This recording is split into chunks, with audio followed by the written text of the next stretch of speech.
second chapter of biology, and the second chapter of biology is microorganisms. Now before we get into the topic as such, try to understand what does the term microorganism mean. Okay, so let me split this term into two. Here micro means minute, okay, minute or small. Okay. So the meaning of micro is something which is very small. And organism is anything which has life. Okay. Anything, or I will put it this way, any living thing. Clear, children? So please understand, microorganism means those living organisms which are very small. These organisms are so small that they cannot be seen with our naked eye, and you can just see them only under the microscope. Okay, I repeat, microorganisms are small, minute organisms which are found in our surroundings, but we cannot see with our naked eye. They can be seen only under the microscope. Okay, now the question is, where do I find the microorganisms? I just told you, you find it in our surroundings. Maybe right now, in the atmospheric air itself, there may be microorganisms, or maybe we would have touched something with our hands, there would be microorganisms on our palm also. Right, you can find microorganisms in animals, in plants, inside the body or outside the body. Right, and then you just see them in any climatic condition, like ice cold climatic condition till hot springs, that is very cold, very hot, dry desert regions, or even marshy places which is always waterlogged. So in all these conditions, microorganisms can exist. Okay, so with this, let me talk about the types of microorganisms.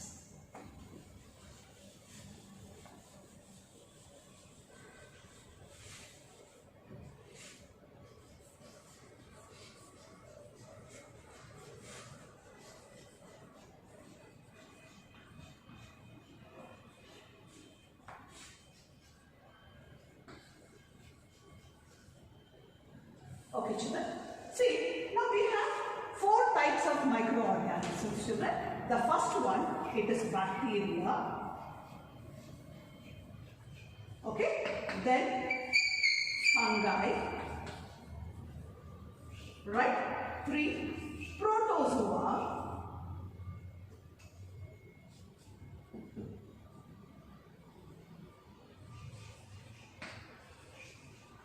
And then algae.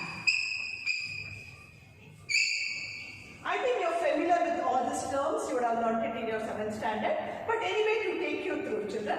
So the 4 important types of microorganisms are bacteria, fungi, protozoa and algae. Now they are mostly unicellular forms. You know what's the meaning of unicellular? Their body is composed of a single cell which is capable of performing all the life processes so that this organism can exist. Okay, so now let it be bacteria, fungi, protozoa, algae.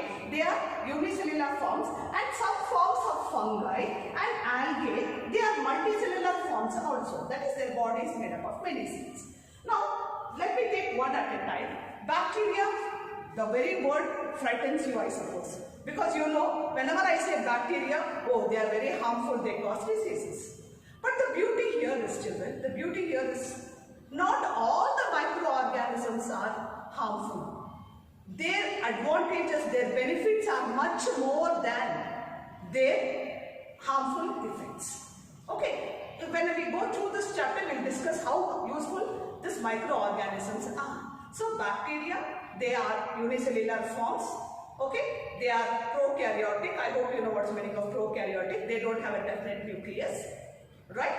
And when you continue, they of course cause a lot of diseases, but at the same time, they are also very beneficial.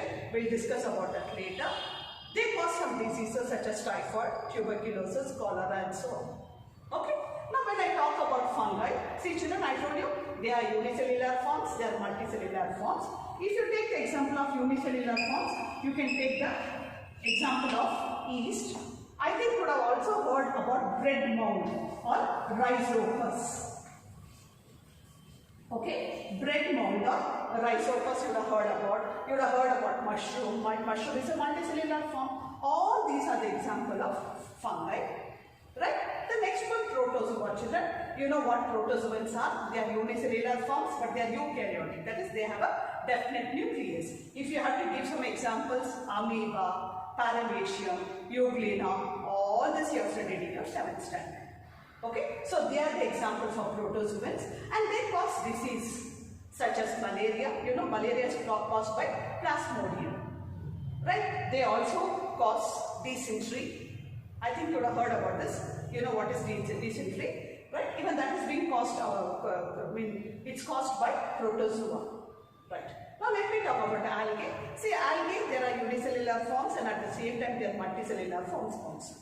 Now in detail we will be studying about that in the later chapters. Now let me start. To prove my statement that microorganisms are more beneficial to us than their ill effects. Okay, I'll take up children.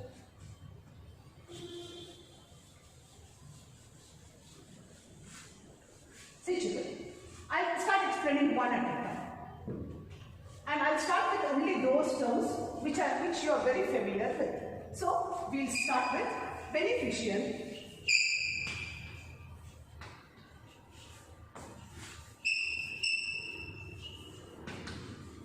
of microorganisms.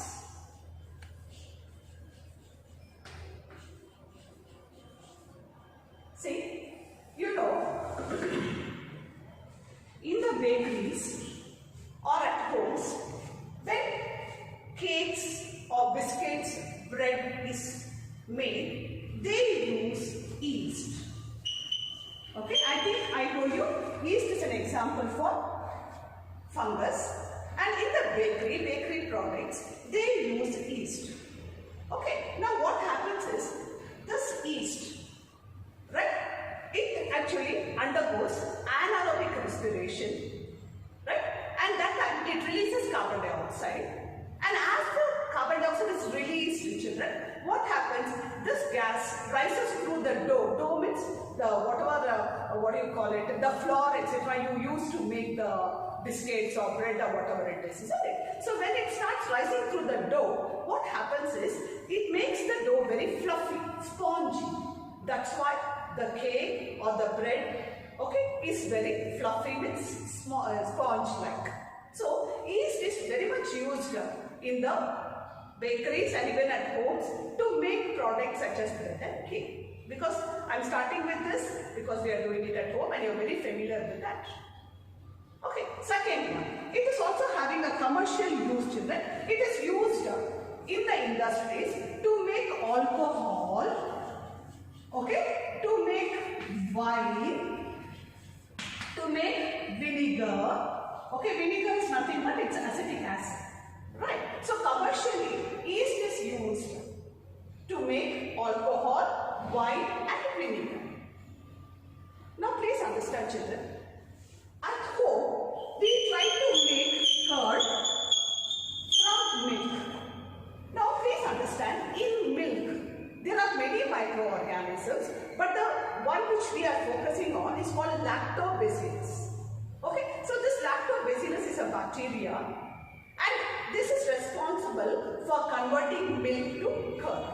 So please understand, the bacteria called lactobacillus helps in curdling of milk. And now, you know how useful curd are. Curd is, I'm sorry. See, curd is used, okay, to ferment the dough, or even in many stuffs, no, just to make the dough very fluffy. They use curd. Is it clear, children? And curd is just because of the bacteria called lactobacillus. Done, children? Okay, let me continue. The third one, let me talk about its medicinal value. Okay, let me talk about the medicinal value. Please understand, children, when you go to the doctor with some kind of ailment, say you have headache or you have temperature, you go to him, he gives you antibiotics. Are you familiar with this term, children?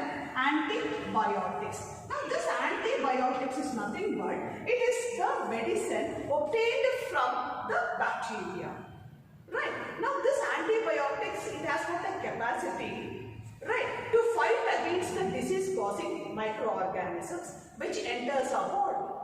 Clear, children? And this antibiotics, it is actually produced from the bacteria which is cultured in the laboratory or even in the industries only for preparing the medicines called antibiotics. If I have to give some example, children, you can take the example of streptomycin, okay, erythromycin,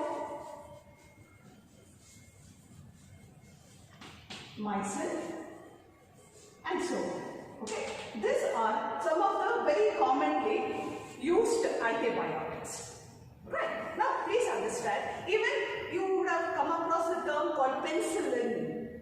Whenever you talk about allergy or things like that, doctor, to check whether you are allergic to any particular factor, it could be some oil or it can be soap or some external entity. For that, he will give a penicillin injection to test whether you are allergic to something. And this penicillin again is extracted from the fungus called Penicillium notatum. So from the fungus, penicillin is actually extracted. Is it clear, children? Fine. Now let me also talk about soil fertility. Soil fertility. See, please understand, there are some microorganisms which are called biological nitrogen fixers. Okay, or they are nitrogen fixing bacteria. Now what they do is, the plants don't have the capacity to absorb atmospheric nitrogen, but nitrogen is a must for the plants. So these bacteria, the nitrogen fixing bacteria, they absorb nitrogen from the atmosphere, they convert it to nitrates and they provide it to the plant and also to the soil, thereby maintaining the fertility of the soil. Is it clear, children? So fertility of the soil is also maintained. To continue, children, they also help in cleaning the environment. Example, when the dead and decaying remains of plants and animals are just discarded here in any place, they are acted upon by bacteria called decomposers, which decompose this organic matter, okay, and return back the nutrients to the soil, thereby continuing the nutrient flow in the environment. Okay, so they are serving two purposes. Number one, they are sending back the nutrients to the environment. Number two, they are cleaning the environment. Otherwise, what would happen? All this remains would just be lying here and there, causing pollution. Am I clear, children? So, we have got a lot more to discuss. We will do it in the next class. But before that, I would like to conclude by saying, when I listed microorganism, I did not mention virus. Even virus is a microorganism, but it's different from the other microorganisms which I mentioned, just because virus is showing both the properties of living and non-living thing. Only when it is inside the body of a host, inside the cell of a host, it shows the living properties. What's the meaning of living characteristic features? It will feed, it will grow, it will reproduce, all that. But once it is outside the body of the host cell, it shows all non-living characteristic features. Opposite. Does not eat, does not reproduce, right? Does not rest. All the other factors which you see in living thing is not seen in the virus when it's outside the body of the host cell. So still there is a confusion whether virus is a living or a non-living thing. That's why it is placed separately. Okay. So in detail, I'll continue in the next class, children. Thank you very much for your patient listening.